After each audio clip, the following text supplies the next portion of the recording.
2024-এর 5 August সকাল রাজধানীর চানখারপুলে ছাত্র জনতার আন্দোলন ছত্রভঙ্গ করতে মারমুখী আইন শৃঙ্খলা রক্ষাকারী বাহিনী। বিক্ষুব্ধ জনতা দমনে গুলি চালায় পুলিশ।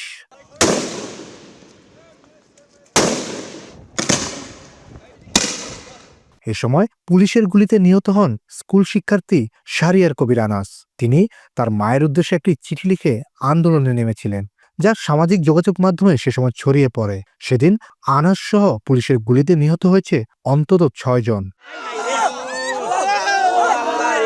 এই ঘটনা ঠিক 1 বছর 5 মাস 21 দিনের মাথায় সোমবার এই মামলার রায় ঘোষণা করা হয়েছে। এতে সাবেক ডিএমপি কমিশনার হাবিবুর রহমান, সাবেক যুগ্ম কমিশনার সুদীপ কুমার চক্রবর্তী, রমনা জোনের সাবেক এডিসি শাহ আলম মোহাম্মদ আক্তারুল ইসলামকে মৃত্যুদণ্ড ও রমনা জোনের সাবেক এসি মোহাম্মদ ইমরুলকে 6 বছর, শাহবাগ থানার সাবেক ওসি মোহাম্মদ আরশাদ হোসেনকে 4 বছর ও পুলিশ কনস্টেবল সুজন, ইমন ও নাসিরুলকে 3 বছর করে কারাদণ্ড দেন tribunal 1।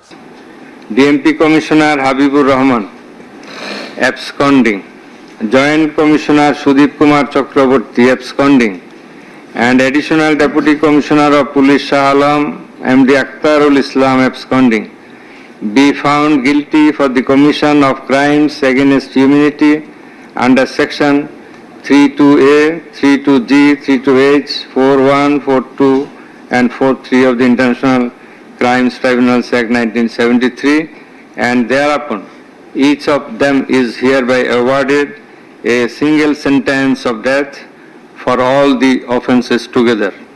Whatever the judgment, always every side is to say much obliged, but my lord, we have different understanding, my lord, so we have to file appeal. Thank you. Prosecution বলছে এমন রায়ে সন্তুষ্ট নন তারা, যাবেন আপিল বিভাগে।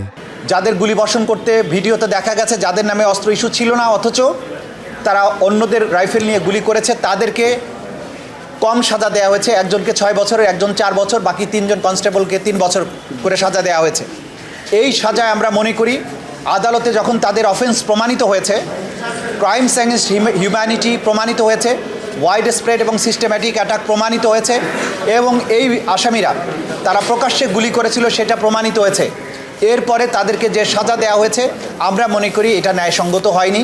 যদিও আদালতের আদেশ সকলের উপরে শিরোধার্য, আমাদেরকে মানতে হবে, যেহেতু একটা অ্যাপিলেট ফোরাম আছে সুপ্রিম কোর্টে, এটার বিরুদ্ধে, এই সাজার বিরুদ্ধে, কম সাজা যেটা দেওয়া হয়েছে সেই অংশটুকুর বিরুদ্ধে প্রসিকিউশনের পক্ষ থেকে আমরা আপিল করব। আমরা এই মুহূর্তে মনে করছি, যদিও পুরোপুরি রায় পাওয়ার পরে আরও পর্যালোচনা করে আমরা সিদ্ধান্ত নেব। আমি মনে করি জুলাই অভ্যুত্থানে যেভাবে আমাদের তরতাজা তরুণীরা জীবন দিয়েছেন এবং যারা সরাসরি এখানে গুলি বর্ষণ করেছে তাদের অপরাধ প্রমাণিত হওয়ার পরে সাজা অল্প হওয়াটা এটা ন্যায় বিচারের সাথে সঙ্গতিপূর্ণ নয় বলে আমরা মনে করছি। সে কারণে আমরা মনে করছি যে এটা আপিল করা প্রয়োজন, আমরা আপিল হয়তো করব। কিন্তু বাকি 3 জনকে যে মৃত্যুদণ্ড দেওয়া আছে যেটা যথার্থ হয়েছে বলে মনে করি, কারণ হাজার হাজার পুলিশ ছিল, সবার বিরুদ্ধেই তো আর মামলা করা যাবে না।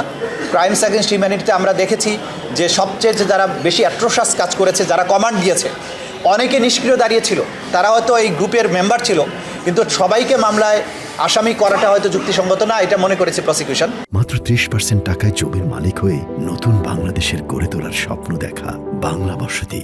এ রায়ে ক্ষুব্ধ প্রতিক্রিয়া ব্যক্ত করেন নিহত আনাস ইয়াকুবের পরিবার। তাদেরও দাবি ন্যায় বিচার হয়নি। সন্তান হারানোর পর সন্তানের যে খুনি, তার ভিডিও ফুটেজ থাকা সত্ত্বেও তাকে 3 বছরের যদি কারাদণ্ড দেয়া হয়, সেটা কি আসলেই যৌক্তিক কোনো রায় হয়েছে বলে আপনারা মনে করেন? আমি তো মনে করি না।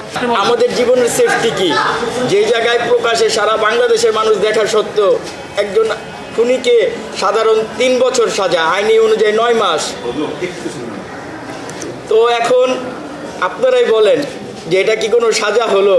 আমরা তীব্র নিন্দা জানাই, ঘৃণা ভরে প্রত্যাখ্যান করতেছি। আমরা এই রায়কে আমরা ঘৃণা ভরে প্রত্যাখ্যান করতেছি।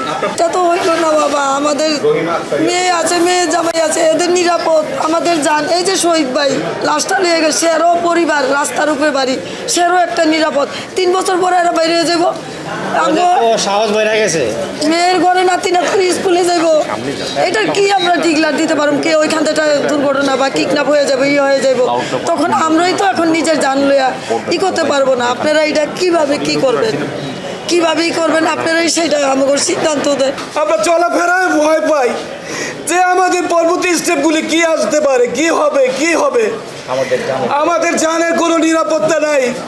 কেউ আমাদের এই ব্যাপারে কোনো সহযোগিতা করতেছে না। যেই শহীদ পরিবারগুলি রাস্তাঘাটে চলাফেরা করে, কোন দিন কোন একটা অ্যাক্সিডেন্ট হয়ে যায়। আমি সেদিনকেও তাজুল ইসলাম স্যারের কাছে বলছি, স্যার আমাদের প্রোটেক্টের জন্য কিছু দেন স্যার। আপনারা তো একজন গানম্যান সাথে রাখেন, 2 জন গানম্যান রাখেন, কিন্তু শহীদ পরিবারের নিরাপত্তা কোথায়? সেটা আমাদের সাংবাদিক ভাইদের প্রশ্ন করলাম যে শহীদ পরিবার কি এইভাবেই থাকবে? হ্যাঁ, তাদেরকে অবহেলা করা হবে, তাদেরকে রাস্তার মতো করা হবে। আজকে আমরা প্রশাসনের অনেক জায়গায় যাই, শহীদ পরিবারদের কোনো মূল্যায়ন করে না, দাম দেয় না। মনে হয় যেন আমার সন্তান একটি নতুন সূর্য, একটি নতুন বাংলাদেশ আনার পর একটা অপরাধ করে ফেলেছে। আজকে কি রায় দিল সেই আদালতে বলেন, আপনারাই বলেন। এদিকে আসামি পক্ষের আইনজীবীরা বলছেন তারাও যাবেন আপিল বিভাগে। কারণ পুলিশ বাহিনীতে কিন্তু অর্ডার না শুনলেও সাজা হয়। এখন এখানে যে বিষয়টা সেখানে হচ্ছে এরা তাদের আইনের কাঠামোর মধ্যে থেকে তারা তাদের ঊর্ধ্বতন সুপিরিয়র কর্তৃপক্ষের আদেশ অনুযায়ী ঘটনাস্থলে তারা আইন শৃঙ্খলা রক্ষার জন্য তারা সিআরপিসি বা পেনাল কোড অনুযায়ী দায়িত্ব পালন করেছে। তাই এখানে আসামিদের যে সাজাগুলো প্রদান করেছে এখানে আমরা সংক্ষুব্ধ, যেহেতু একদম নিচের শ্রেণীর বা নিচের সারির যারা একদম তারা আসলে সাজার আওতায় পড়ে না। তারপর আমরা যেহেতু সংক্ষুব্ধ, আমরা এই বিষয়ে অবশ্যই উচ্চ আদালতে আমরা আপিলে যাব। এবং আপনার PW15 PW16 তারা বলে গেছে যে এরা বিধি মোতাবেক তাদের নামে বরাদ্দকৃত যে আর্মস অ্যান্ড অ্যামিউনিশন ছিল তারা জমা দিয়েছে। কাজেই আমরা কোনো গুলি খরচ হয়নি এবং আমার আর্মস সুজনের পক্ষে লাঠি এবং ঢাল ছিল। আন্তর্জাতিক অপরাধ ট্রাইব্যুনাল 1-এর দ্বিতীয় রায় এটি, আর আইন শৃঙ্খলা বাহিনীর বিরুদ্ধে করা মামলার প্রথম। কাজী পাপ্পু, বাংলা এডিশন, ঢাকা।